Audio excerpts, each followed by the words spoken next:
아멘. 자, 오늘 우리들에게 주시는 하나님의 말씀은 시편 109편 1절에서부터 15절까지의 말씀입니다. 시편 109편 1절에서 15절까지의 말씀 기니까요. 저와 여러분이 한 절씩 번갈아 가면서 읽고 마지막 15절은 함께 읽도록 하겠습니다. 제가 먼저 읽겠습니다. 내가 찬양하는 하나님이여 잠잠하지 마옵소서. 악한 입과 거짓된 입을 열어 나를 치며 속이는 혀로 내게 말하며 또 미워하는 말로 나를 두르고 까닭 없이 나를 공격하였음이니이다. 사랑하나 그들은 도리어 나를 대적하니 나는 기도할 뿐이라. 그들이 악으로 나의 선을 갚으며 미워함으로 나의 사랑을 갚았사오니 그를 다스리게 하시며 하니 그의 오른쪽에 서게 하소서. 그가 심판을 받을 때 죄인이 되어 나오게 하시며 그의 기도가 죄로 변하게 하시며 빼앗게 하시며 직분을 다시 빼앗게 하시며 그의 자녀는 고아가 되고 그의 아내는 과부가 되며 그들은 유리하며 구걸하고 그들의 황폐한 집을 떠나 빌어먹게 하소서. 고리대금 하는 자가 그의 소유를 다 빼앗게 하시며 그가 수고한 것을 낯선 사람이 탈취하게 하시며 이내를 베풀 자가 없게 하시며 그의 자손이 끊어지게 하시며 후대에 그들의 이름이 지워지게 하소서.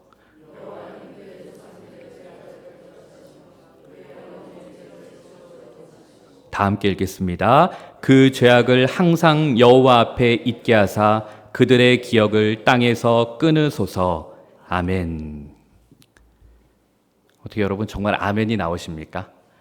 오늘 이 시편을 읽고 지금 마지막에 아멘 하셨는데 정말 오늘 이 시편을 읽으시고 아멘이 나오셨다면 정말 대단하신 겁니다.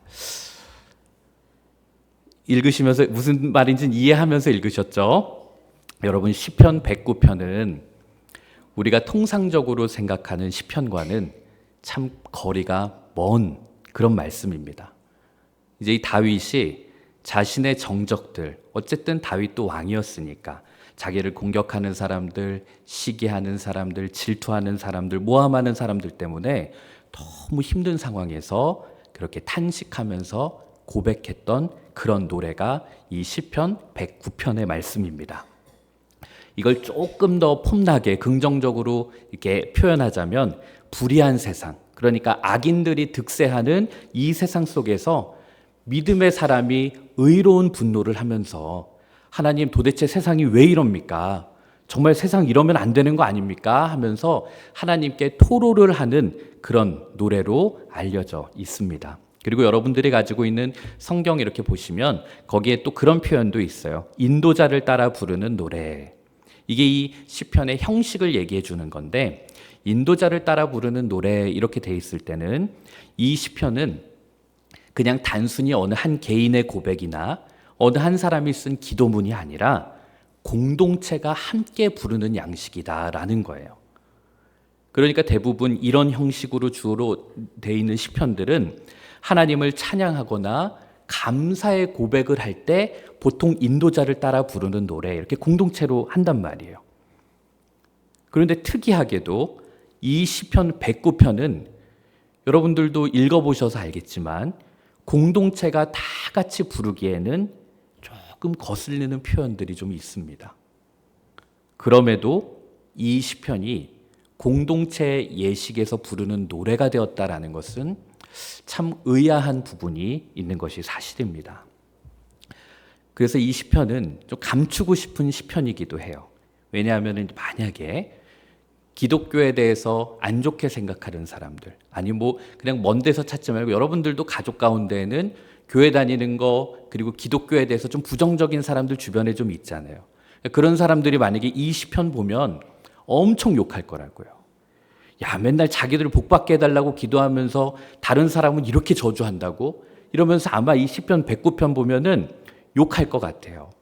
근데 사실 냉정하게 보면 그럴 만도 해요. 여기 나온 이 표현들 여러분 굉장히 이 정제돼서 나온 표현이기는 해도 되게 셉니다. 그냥 우리식으로 표현하면 하나님 저를 괴롭히는 저놈 그냥 확 죽어버리게 해주십시오. 그놈의 아내는 과부가 되게 하시고 그의 자식들은 다 고아가 되게 해주십시오. 이런 기도도 이상한데 여러분 여기 아주 진짜 뭐까지 얘기하냐면 그 고아들이 구걸 하러 다닐 때 어느 누구도 그 아이들에게 은혜를 베풀지 않게 해주십시오. 하나님 그들이 지었던 그 죄를 절대 잊지 마시고 다 기억하여 주옵소서. 그래서 그들을 죄인으로 정죄해 주셔서 그들의 인생이 고통 가운데 살게 해 주십시오. 여러분 다시 한번 여쭤볼게요. 이런 기도 해도 될까요? 하면 안 될까요? 이런 기도 하면 될까요? 안 될까요? 속으로만 이렇게 대답해 보세요. 네, 막 고개를 막 흔드시는데 정말 우리들이 객관적으로 윤리적으로 한번 보면 이거 보면 이게 기도야. 이거 뭐 성경 말씀 맞아? 이런 생각이 자연스럽게 들 수밖에 없어요. 자, 그러면 이런 기도를 한 다윗, 이 기도에 대해서 하나님은 뭐라고 응답하셨을까요? 하나님은 이 기도에 대해서 어떻게 반응하셨을까요? 그래서 우리는 먼저 이 정말 기도 같지 않은 기도, 말씀 같지 않은 이 말씀을 살펴보기 전에 먼저 이 시편을 쓸 때 다윗이 어떤 형편에 있었는지를 우리가 한번 살펴보도록 하겠습니다. 먼저 2절에서 5절 말씀인데요. 우리 다 함께, 이거 뭐 공동체가 인도자를 따라 함께 읽는 거니까 그냥 한 목소리로 2절부터 5절까지 저희 쭉 읽도록 하겠습니다. 시작. 그들이 악한 입과 거짓된 입을 열어 나를 치며 속이는 혀로 내게 말하며 또 미워하는 말로 나를 두르고 까닭없이 나를 공격하였음이니이다. 나는 사랑하나 그들은 도리어 나를 대적하니 나는 기도할 뿐이라. 그들이 악으로 나의 선을 갚으며 미워함으로 나의 사랑을 갚았사오니. 여러분 다윗을 대적하는 사람들, 다윗의 그 정적들은 사랑을 행하고 선을 행하면서 살아가려고 하는 그 다윗을 못마땅하게 여겼습니다. 그래서 다윗을 넘어뜨리려고 거짓말을 퍼뜨리기도 하고 날조된 혐의를 씌워서 공격을 하기도 했어요. 그 다윗의 반대자들의 목표는 딱 하나, 다윗이 멸망당하는 거, 다윗이 쓰러지고 결국은 다윗을 죽이는 거, 그게 그들의 목표였어요. 그러니 이런 상황 속에서 믿음의 사람 다윗이 할 수 있는 게 뭐가 있겠어요? 그러니까 그냥 답답한 속마음을 하나님께 쏟아놓는 기도 외에는 다른 방법이 없었던 것이죠. 그럼에도 불구하고 기도를 해도 문제가 풀리지 않고요. 상황은 나아지지를 않았어요. 다윗이 얼마나 억울하고 속상했을까요? 도대체 내가 뭘 그렇게 잘못했길래, 내가 뭘 그렇게 누구를 해코지를 했길래 나에게 이런 일이 생기는가. 그런 안타깝고 속상하고 답답한 마음이었다라는 거죠. 그러면서 우리들이 읽었던 2절에서 5절이 다윗의 어떤 객관적인 상황을 묘사한 부분이었다고 한다면 오늘 109편의 22절에서 25절은 다윗이 그런 상황 속에서 어떠한 마음이었는지 어떠한 감정이었는지 하는 것을 묘사해 주는데 이것도 우리가 함께 읽어보도록 하겠습니다. 시작. 나는 가난하고 궁핍하여 나의 중심이 상함이니이다. 나는 석양 그림자같이 지나가고 또 메뚜기같이 불려가오며 금식함으로 내 무릎이 흔들리고 내 유체는 수척하오며 나는 또 그들의 비방거리라. 그들이 나를 보면 머리를 흔드나이다. 여러분 여기서 가난하고 궁핍하다라는 말은 진짜로 뭐 돈이 없고 막 이런 것보다는 마음이 가난하다라는 거예요. 지금 다윗의 상황이 어느 누구도 다윗의 편이 되어주지 않는 어떤 마음의 고립, 인간 관계의 고립, 사회적으로 고립된 그런 상태가 다윗의 마음을 힘들게 했다라는 거예요. 그러면서 정말 짠한 표현이 하나 나오죠. 나는 석양 그림자 같다. 내 인생이 석양의 그림자 같다. 여러분 석양의 그림자가 어떻게 생겼는지 아세요? 저 이 말씀 보다가 저 갑자기 생각이 안 나도 석양 그림자를 내가 언제 신경을 써봤나 석양만 봤지. 그 석양 그림자를 쳐보니까 정말 그냥 그림자가 힘이 없이 석양지면서 싹 사라지는 것처럼 그렇게 볼품없는 그런 그림자더라고요. 그러니까 내 인생이 참 석양의 그림자 같다. 얼마나 쓸쓸하고 불쌍해 보이는지. 그러니까 이 표현 하나에서도 지금 다윗의 마음, 다윗의 상태가 어떠한지 우리는 알 수가 있는 것이죠. 억울하고 힘든 상황, 그리고 인생의 돌파구는 보이지 않고 해결의 기미가 정말 보이지 않을 때, 그때 평정심을 지킬 수 있는 사람이 사실 어디 있을까요? 온갖 트집을 잡고 비난하고 그것도 모자라서 더 억울한 건 여러분, 내가 베풀고 도움을 준 사람마저 나를 배신하고 심지어는 억울한 누명을 씌울 때, 이런 상황 속에서 어느 누가 발 뻗고 편히 잘 수 있겠냐, 그 말입니다. 여러분, 이 말씀, 삶에 문제가 없고 삶이 평안한 분들은 이 시편 읽으면 다윗을 향해서 뭐라고 할 수밖에 없어요. 야, 이게 뭐야? 이게 무슨 말씀이야? 이게 무슨 기도야? 믿음의 사람이 이런 기도하면 돼? 이런 말 나올 거예요. 말 그대로 여러분, 이거 진짜 보면 이거 비윤리적인 기도고 비인간적인, 비신앙적인 노래 맞습니다. 이 시편 109편 가지고 여러분 찬송가 만들어진 거 보셨어요? 없어요. 109편 가지고 찬송가 만들면 큰일 나요, 여러분. 뉴스 나올 거야, 아마. 기독교인들이 이상한 노래 부른다고. 그런데 제가 여러분들에게 부탁드리고 싶은 것은, 여러분 이 본문을 한 발자국만 우리가 뒤로 물러나서 다윗의 형편을 한번 우리들이 생각해보고, 야, 다윗이 얼마나 힘들었을까? 다윗이 도대체 얼마나 힘들었길래 이런 시편을 썼을까? 좀 이게 내용이 과격하기는 해도 얼마나 답답하면 이런 글 썼을까 하는 동정심이 우리들에게 생기는 것도 사실입니다. 저는 다윗의 이 기도가 하나님께 어떻게 응답이 되었는지 저는 잘 모르겠습니다. 하지만 제가 오늘 여러분들과 함께 주목하려고 하는 것은, 하나님께서는 왜 이런 한 사람의 기도를 성경에 남기셨을까 하는 거예요. 다시 말해서 다윗은 왜 이런 노래를 불렀을까가 아니라, 다윗은 이런 노래 부를 만한 사정이 이해가 된다니까요. 저 같았어도 전 이거보다 더 했을 것 같아요. 그런데 왜 하나님은 이런 내용을 성경에 그냥 그대로 기록되게 남기셨을까 하는 거예요. 만약에 제가 성경을 편집하는 사람이라면 전 이거 뺍니다. 전 이 시편 109편 빼버립니다. 여러분, 성경 만드는데 좋은 말로 가득 채우면 좋잖아요. 가난한 사람을 도와줘라. 너희들 서로 사랑하면서 살아라. 용서해줘라. 누가 오리를 가자 그러면 심리 가지고, 누가 한쪽 뺨 때리면 또 한쪽 뺨 대주고. 여러분, 이런 얘기로 가득하면 얼마나 경건하고 진짜 무슨 종교 경전 같잖아요. 이런 것 세상 사람들이 보면 진짜 하나님의 사랑 대단하다. 야, 그리스도교 대단하네. 이런 말 하지 않겠어요? 그런데 이 시편 109편을 보면서는 누가 하나님의 은혜 놀랍다, 하나님 위대하다 이런 생각 누가 할 수 있겠냐고요. 그러니까 저는 제가 만약에 성경을 편집하면 저는 이 부분 뺄 것 같습니다. 그냥 딱 옮겨 적다가 이거 있으면 이거 좀 옮겨 적기 좀 그런데, 이거 선교적이지 않은데 찢어가지고 그냥 먹든 주머니에 넣든 할 것 같아요. 그래서 여러분, 저는 이 성경 편집을 할 수 없는 거예요. 저는 인간이니까. 그래서 아마 인간들에겐 이 성경 편집할 수 있는 권한이 없겠죠. 근데 하나님은 왜 이런 구절을 남겨두셨을까?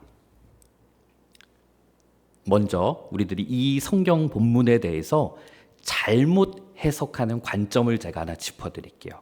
간혹 가다가 이 말씀 가지고 어떻게 적용을 하냐면, 그래, 하나님의 자녀는 악을 행하는 사람, 하나님을 대적하는 저 자식들을 향해서는 마음껏 저주를 퍼부어도 돼. 왜냐하면 하나님은 우리 편이시니까. 저놈들 저주 받아야 돼. 하나님 저거 벌 주십시오. 이렇게 기도해도 돼.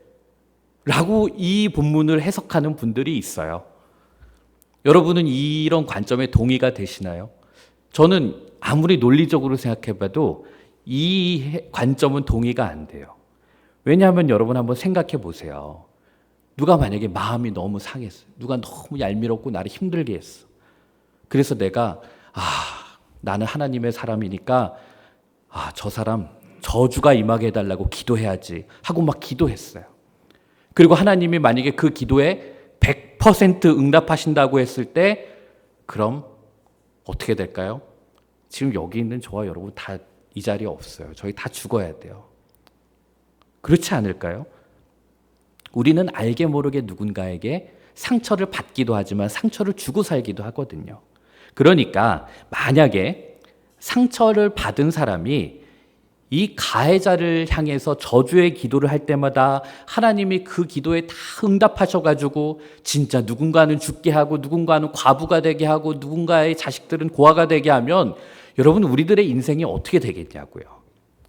그러니까 이렇게 해석할 수는 없는 거고 저는 오늘 이 말씀 가지고 기도에 대해서 우리들이 한 몇 가지 정도 짚어보려고 합니다. 먼저 오늘 본문을 통해서 우리들이 첫 번째로 깨닫게 되는 것 한 가지는 여러분 위대한 믿음의 사람들도 속상하고 고통스러워서 기도하는 가운데 누군가를 향해서 저주를 했던 일이 있다라는 것을 우리들이 제일 먼저 기억을 해야 돼요. 여러분 위대한 신앙인, 위대한 믿음의 사람이라고 해서 인생에 고통이 없는 게 아닙니다. 평탄하고 기적 속에서 살았기 때문에 믿음의 사람이 된 거 그거 아니라는 거예요. 대단했던 믿음의 사람 다윗도요. 기도하면서 이렇게 누군가를 저주할 수밖에 없는 그런 힘든 상황에 처했다라는 거예요. 그러면서 이 말씀을 통해서 우리가 깨닫게 되는 것은 이 세상에 나는 진짜 내 인생 왜 이렇게 힘들지? 내 인생이 왜 이렇게 안 풀리지? 야, 나 왜 이렇게 외롭지? 나 혼자 던져진 것 같고 왜 이렇게 모두가 다 나를 이렇게 모함하지? 이렇게 힘들게 살아가는 사람들에게 하나님이 이 말씀을 주시는 거예요. 야, 인생의 그런 고통, 그런 건 너만 겪는 게 아니야. 너만 그렇게 힘든 게 아니야. 다윗도 이런 삶을 살았어. 여러분 만약에 성경이 이 다윗을 정말 위대한 믿음의 사람으로 묘사하려고 그랬으면 다윗이 했던 실패, 실수, 다른 사람 저주한 기도 이런 거 다 빼놓고 그냥 다윗이 잘한 것들만 기록하면 여러분 다윗 훨씬 더 위대한 인물로 추앙받을 수 있습니다. 그런데 성경은 누군가를 추앙하기 위해서 기록된 책이 아닙니다. 한 사람을 영웅 만들기 위해서 기록된 게 아니라고요. 믿음을 가지고 살아가는 한 사람이 얼마나 위대해질 수 있는가를 기록하기도 했지만 그러면서도 또한 믿음의 사람이 얼마나 때로는 그 인생이 비루해질 수 있는가, 얼마나 그 인생이 초라해질 수 있는가, 얼마나 그 믿음의 사람도 인생이 바닥에 떨어질 수 있는가, 이것을 보여주기도 하는 게 성경이라는 거예요. 그렇기 때문에 저도 그렇고요. 여러분들도 그렇고 믿음의 길 가시면서 야, 나는 참 내가 예수를 이렇게 몇십 년을 믿었는데 내가 왜 이 모양 이 꼴일까? 야, 나 그렇게 하나님 열심히 믿고 했는데 내 삶은 왜 이렇게 나아지지 않을까? 나 진짜 왜 이렇게 기도를 해도 이런 기도밖에 못하지? 내가 왜 이렇게 한심하지? 그런 신앙인처럼 한심한 사람처럼 여겨질 때가 있으시면 그때마다 이 시편 109편을 한번 생각해 보세요. 그래, 다윗도 그랬지. 야, 그 믿음의 사람 다윗, 그 대단한 사람도 얼마나 힘들면 저렇게 비윤리적으로 기도를 했겠냐. 여러분, 제가 이 말씀 여러분에게 계속 강조하는 건 그러니까 저런 기도 해도 된다, 저런 기도 하십시오 이렇게 말씀드리는 거 아니라는 건 아시죠? 이런 기도를 할 수밖에 없었던 그 다윗의 연약함을 생각해 보시라는 거예요. 그리고 우리들의 인생의 과정도 이런 힘든 일을 거칠 수 있다라는 것을 우리들이 제일 먼저 기억해야 되고, 두 번째는 기도라는 것은 하나님이 원하시는 모범 답안만 말하는 것이 진짜 기도는 아니라는 거예요.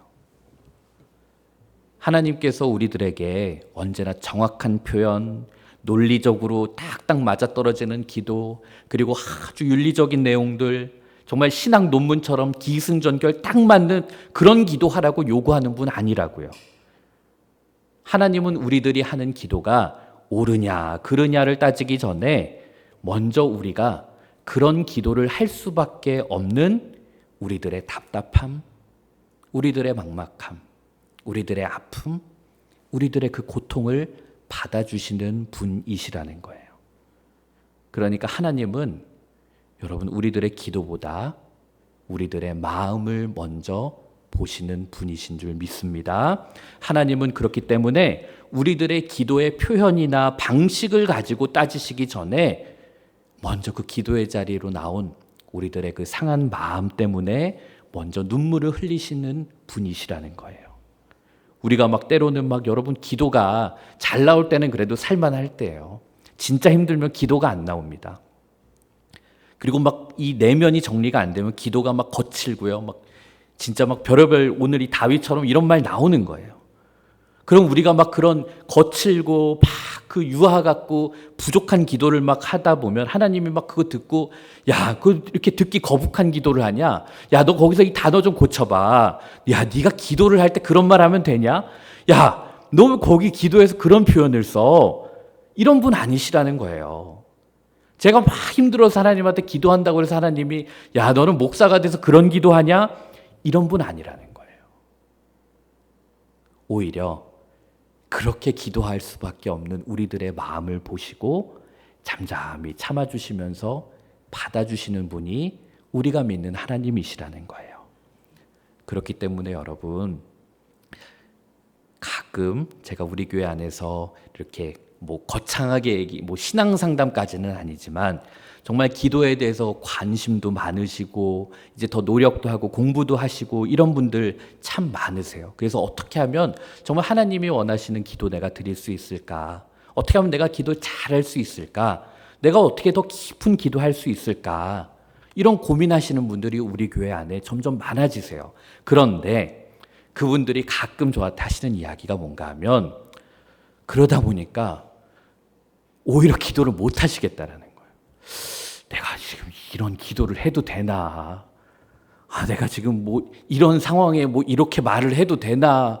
이런 기도하는 건 이건 잘못된 기도 아닌가? 막 오만 복잡한 생각 때문에 진짜 막 삶에 문제가 닥쳤는데 오히려 기도가 안 나온다는 거예요. 그런데 여러분 하나님은 정답을 듣기 위해서 기도하라고 말씀하신 적이 없어요. 물론 우리가 믿음의 길 가면서 하나님 마음에 들기 위해서 내가 어떻게 하면 더 성숙한 기도를 드릴 수 있을까? 내가 더 하나님 보시기에 아름다운 기도를 할 수 있을까? 어떻게 하면 내가 하나님 기쁘시게 하나님 마음에 합한 기도를 할 수 있을까? 그거 너무 훌륭하고 좋은 노력이에요. 그러나 만약 그러한 노력을 우리들이 너무 하다가 결국은 우리들이 진심이 아니라 그러한 노력들이 포장이 되어버린다면 그러한 우리들의 기도를 잘하려고 했던 노력들이 가식이 되어버린다면 그것은 신앙이 아니라 위선이 될 수 있다는 것을 우리들이 기억하실 수 있었으면 좋겠습니다. 막 내 마음이 썩어 문드러지고 있는 거예요. 내가 지금 당장 이거 내일 어떻게 해야 되나? 지금 닥친 이 문제가 힘들고 막 이런데 막 우리가 하나님 앞에 가가지고 하나님 제가 이 전 세계 평화를 위해서 살겠습니다. 제가 하나님 나라의 영광을 위해서 살겠습니다. 이 땅에 그 소외받은 사람들 위해서 내가 살겠습니다. 막 이렇게 기도하면 하나님 뭐라고 하실 것 같으세요, 여러분? 야, 그건 됐고, 그건 됐고, 그건 너가 신경 쓰지 않아도 돼. 나는 일단 네가 아프지 않는 게 더 중요해. 나는 오히려 네가 더 정직했으면 좋겠어. 나는 너가 회복되는 게 먼저야. 야, 지구의 평화와 세상을 위해서 기도하는 거 그거 좋지만 야, 그 전에 네가 먼저 회복되고 네가 평화를 얻어야 되지 않겠니? 여러분 제가 무슨 이야기 하는지 이해가 되시죠? 세계 평화와 이 전쟁과 이 아픔을 위해서 기도하지 말자는 거 아니에요. 근데 내 속이 문드러지고 있고 막 내가 막 답답하고 막 내 삶이 무너지는데 그런 기도하면 안 되니까 나는 더 큰 기도를 해야 되고 이러다가 아무것도 안 될 수 있다라는 거예요. 여러분 이 시편 109편은 사실 자세히 보면 믿음 없는 자의 기도가 아니라 오히려 이 시편 109편과 같은 기도는 믿음 없으면 못하는 기도예요. 믿음이 없으면 이런 기도 하려고 그러면 내가 이런 기도하면 하나님 좋아하실까? 내가 이런 말하면 하나님이 나 혼내시는 거 아닐까? 여러분 하나님께 늘 좋은 모습, 바른 모습만 보이려고 하는 사람들은 오히려 이런 기도 못 드립니다. 그런데 다윗에게는 이런 마음이 있었어요. 이런 믿음이 있었어요. 어떤 믿음인가? 그래, 내가 지금 이 힘든 내 속에 있는 이 아픔, 이 마음 다 하나님께 쏟아내도 하나님 들어주실 거야. 하나님 이해해 주실 거야. 이런 믿음이 있었다고요. 여러분 우리들이 잊지 말아야 될 게 정답이라는 틀 안에서 살아가야만 된다라는 방식은 사실은 성경이 가르쳐주는 것과는 좀 다릅니다. 사실 성경의 가르침은 정답을 우리들에게 강요하지 않아요. 여러분 오늘 이 시편만 봐도 이스라엘의 믿음의 공동체들은 굉장히 자유로웠다라는 거예요. 이 시편을 함께 그렇게 읽을 수 있다라는 것, 사람이 살다 보면 이런 마음의 아픔을 겪을 수 있다. 이런 거 남에게 털어놓을 수 있다. 그럴 때가 있다. 그럴 땐 그것 오히려 감추지 말고 드러내서 우리 공동체가 함께 노래하자. 그런 의미로 이 시편 109편을 불렀던 겁니다. 그렇기 때문에 여러분 오늘 이 말씀을 보시면서 꼭 기억해야 하실 거는 제가 이제 쓰면서 제가 그런 생각이 들었어요. 제가 그냥 쓴 건데 그렇게 유식한 표현은 아니고요. 자, 우리가 개떡같이 기도해도 하나님은 어떻게 알아들으실까요? 찰떡같이. 우리가 개떡같이 기도해도 하나님 찰떡같이 다 알아들으세요. 우리가 만약에 기도하면서 저 사람 너무 밉다. 진짜 하나님 저 인간 좀 어떻게 가다가 뭐 교통사고가 나게 해주세요. 저 인간 죽어버리게 해주세요라고 기도해도 하나님 다 알아들으신다고요. 하나님이 무슨 바본 줄 아세요?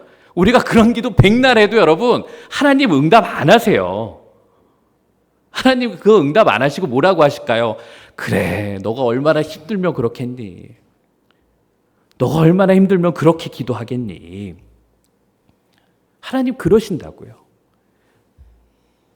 그렇기 때문에 여러분 하나님 앞에서 정답만 말하려고 하는 그런 강박관념에서 벗어나서 하나님 앞에서 자유롭게 내가 가지고 있는 속마음 진솔하게 털어놓는 그러한 기도로 살아가시는 저와 여러분 되실 수 있기를 축원합니다. 그렇다고 여러분 사람 앞에서는 함부로 말하지 마세요. 다시 말해서 이 시편 109편은 하나님 앞에서만 쏟아낼 기도지 절대 사람 앞에서는 저주하면서 살라라는 거 그거 아니라는 거예요. 그리고 마지막으로 우리들이 꼭 기억해야 될 것, 다윗이 지금 시편 109편 같이 이렇게 기도했다고 해서 정말 다윗이 이렇게 살았을까요? 그건 아니죠. 다윗은 자기를 대적하는 자들을 이놈 죽어라, 너 그냥 아내는 과부가 되라, 고아가 되라 막 기도했지만 정작 그의 삶은 이 시편 109편과는 완전히 딴판이었다라는 거예요. 다윗의 생애를 한번 보세요. 자기를 죽이려고 그랬던 사울이 있었잖아요. 사울을 2번이나 용서해 주잖아요. 죽이려고 그러는데 안 죽여요. 그리고 막 자기를 저주하는 시므이라는 하인이 있었는데 신하 옆에 있던 장군이 너무 듣다가 화가 나니까 왕이시여, 제가 그냥 시므이 저거 없애버릴까요? 칼 한 번이면 저거 휘두르면 끝납니다. 죽일까요? 이러는데도 뭐라 그러죠? 내버려 둬라. 다윗이 그렇게 해요. 게다가 뭐 오늘 기도 보시면 나를 대적하는 자들의 자식들 고아되게 하고 그 고아들을 구걸하러 다닐 때 은혜 베푸는 사람 없게 해달라고 기도했지만 다윗이 나중에 사울 왕의 그 후손 자손들 거둬들이잖아요. 누구 무비보셋. 얘 막 그냥 식탁에서 같이 밥 먹을 수 있도록 해주잖아요, 여러분. 다윗은 이렇게 기도는 했지만 삶은 전혀 다른 모습이었다고요. 그 이유는 다윗이 이렇게 하나님 앞에 다 쏟아내고 은혜를 받았기 때문에 실제 그의 삶에서는 정반대의 삶을 살아갈 수 있었다는 거예요. 여러분, 탄식은 탄식이고요. 푸념은 푸념입니다. 하나님은 우리들이 푸념도 못하게, 탄식도 못하게 그렇게 막 입 틀어막는 그런 분 아니세요. 그렇기 때문에 여러분 꼭 기억하십시오. 하나님 앞에서는 우리가 가지고 있는 어떤 마음이든 다 쏟아내세요. 누가 미우면 밉다고 얘기하시고, 누가 나한테 상처 주고, 누가 얄미워우면 얄미롭다고 얘기하시고요. 그러나 사람들 속에서 살아갈 때는 말씀에 순종하면서 살아가십시오. 오늘 제목 엄청 길었죠, 여러분. 저는 원래 제목을 길게 쓰는 걸 좀 좋아하는데, 오늘 제목 뭐예요? 기도는 여러분, 우리들이 뭔가 응답을 받아야만 어떤 일이 일어나는 게 아니라 그냥 내 마음에 있는 것 하나님께 쏟아내는 그 자체만으로도 우리가 이 세상을 살아갈 힘을 얻게 되고 세상의 어려움을 극복할 수 있는 능력, 회복을 가지게 된다라는 거예요. 그런데 만약 우리들의 기도가 포장이 되잖아요. 자꾸 포장이 되고 뭔가 다른 걸로 감추어지고 그러면 그때부터 우리의 기도에 능력이 없고 회복이 일어나질 않아요. 왜냐하면 기도 자체가 속임수가 되고 위장이 되니까요. 그런데 우리들이 있는 그대로 그냥 하나님 앞에 나를 내려놓고 체면이고 뭐고 다 내려놓고 쏟아내면 여러분 그 응답 여부에 상관없이 그거 자체가 우리들에게 해소가 된다라는 거죠. 그렇기 때문에 기도를 막 해가지고 여러분 응답을 받아서 세상을 이길 힘을 얻는 것이 아니라 그렇게 되면 좋지만 그렇지 않을 수도 있어요. 하지만 우리들이 하나님 앞에 나와 무릎 꿇고 눈물로 기도하는 그 자체만으로도 사실 우리가 세상을 이길 수 있는 힘을 얻게 되는 것입니다. 이쯤 되면 또 제 얘기를 하나 해야 될 텐데 대단한 이야기는 아닌데 제가 이제 그 전에 교회 있을 때 저희 담임 목사님이 이제 사역기획 팀장이었고 저는 이제 전도사였어요. 근데 이제 1년에 한 2번 정도 팀장이 이제 전도사를 불러요. 그래서 예를 들면 그런 거죠. 자네는 이러이러한 것이 되게 장점이고 이러한 것들을 이번에 되게 잘했는데 이런 부분은 발전해야 될 것 같아. 이런 부분은 좀 부족해. 이런 부분이 보완이 돼야 돼. 이런 것들을 얘기하는 거였어요. 근데 제가 그때는 훨씬 더 이 원칙주의자고 막 이제 틀에 갇혀 있는 사람이었어요. 그리고 절대 약한 모습을 보이지 않는 그런 사람이었는데 그때 저희 담임 목사님이 이제 팀장이었을 때 저한테 해주셨던 이야기가 목사님 기억 못 하실 수도 있어요. 제가 가끔 이런 얘기하면 내가 그런 말도 했어? 이러시더라고요. 그래서 이제 저는 목사님이 잊으시는 걸 보니 다 그게 하나님이 나에게 주시는 말씀인가 보다 하는데 목사님이 그때 저한테 얘기하더라고요. 이 전도사는 다 잘해. 그런데 힘들면 힘들다고 얘기도 하고 아프면 아프다고 얘기도 하고 좀 투정도 부리고 아무개 목사처럼 이게 어려우면 이게 어렵다고 이게 힘들면 힘들다고 좀 얘기도 해. 이런 이야기를 저한테 하셨어요. 저는 사역자니까 늘 내가 흔들리지 말아야 되고 내가 잘해야 되고 약한 모습 보이면 안 되고 늘 좋은 거 보고 해야 되고 얘기하면 저 괜찮습니다. 저 잘하고 있습니다. 어렵지 않습니다. 늘 이렇게 했는데 그때 목사님이 저한테 얘기하신 게 그거였어요. 힘들면 힘들다고 얘기도 하고 때로는 어리광도 좀 부리고 이거 너무 힘든데 이거 안 하면 안 될까? 좀 이렇게 얘기도 좀 할 수 있었으면 좋겠어. 여러분 그게 무슨 의미인지는 아시겠죠? 저한테 그거를 부탁하셨단 말이에요. 근데 여러분 하나님도 마찬가지실 거예요. 여러분들이 늘 하나님 저 괜찮습니다.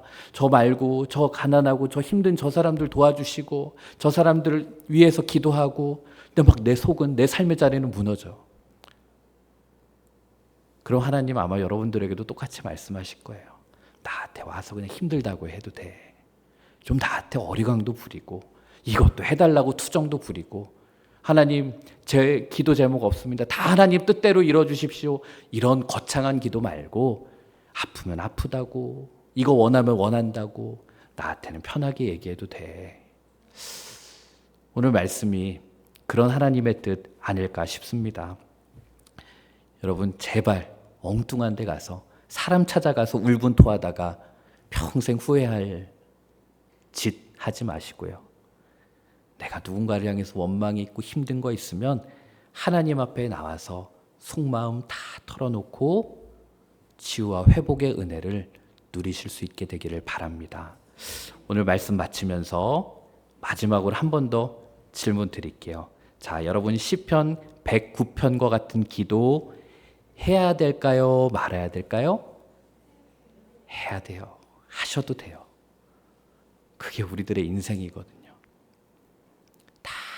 다윗 왕 누가 볼 때 멀리서 볼 때 왕이니까 대단해 보였지만 결국 다윗 왕도 나 내일 죽으면 어떡하나, 나 저 미워한 저 사람 저거 어떻게 하지, 저 인간 어떻게 해치우지. 여러분 다 여기도 지금 다 멀쩡하게 다 계신 것 같지만 삶의 자리 다 똑같습니다.